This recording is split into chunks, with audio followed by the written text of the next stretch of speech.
ত্রিপুরায় অস্ত্র পাচার। আগরতলা স্টেশন থেকে উদ্ধার ৮টি পিস্তল ও ১৬টি খালি ম্যাগাজিন। ত্রিপুরায় প্রথমবারের মতো একসঙ্গে ৮টি পিস্তল ধরা পড়ল।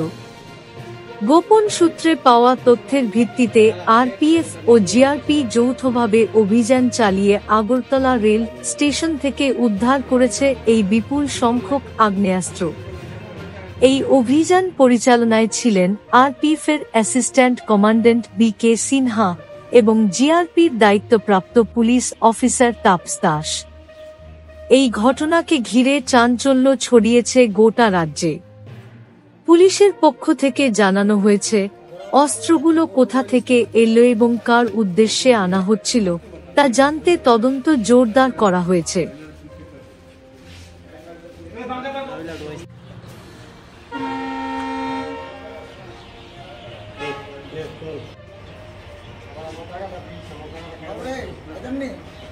হ্যাঁ, আজকে আমাদের আগরতলা রেল স্টেশনে একটা জয়েন্ট অপারেশন হয়। অ্যাকচুয়ালি ত্রিপুরা সুন্দরী এক্সপ্রেস যেটা ফিরোজপুর থেকে ডাইরেক্ট আমাদের আগরতলা আসে, ওইটার মধ্যেই মানে চেকিং করে দুটা পিট্টু ব্যাগ পাওয়া গেছে। দুটা পিট্টু ব্যাগের মধ্যে আমরা মোট 8টা পিস্তল পাওয়া গেছে এবং 16টি মানে খালি ম্যাগাজিন, এবং সেই সঙ্গে কিছু ওয়ারিং মানে অ্যাপারেল যা পরনে জিন্সের প্যান্ট, শার্ট এবং কিছু কসমেটিক জিনিস এবং চার্জার, মোবাইল চার্জার, এরকম কিছু আমরা পেয়েছি, কিছু মেডিসিনও। তো এগুলি সবগুলি সিজ করা হয়েছে, কিন্তু মানে ওইটার সঙ্গে কাউকে পাওয়া যায়নি।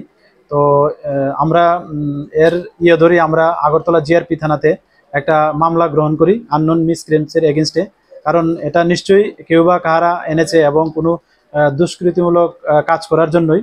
তো আমরা একটা মামলা নিয়েছি আর্মস অ্যাক্টের এবং বিএনএস অ্যাক্ট অনুসারে আমাদের আগরতলা জিআরপি থানাতে। তো আমরা দেখছি যে এটার সঙ্গে কে বা কাহারা যুক্ত আছে।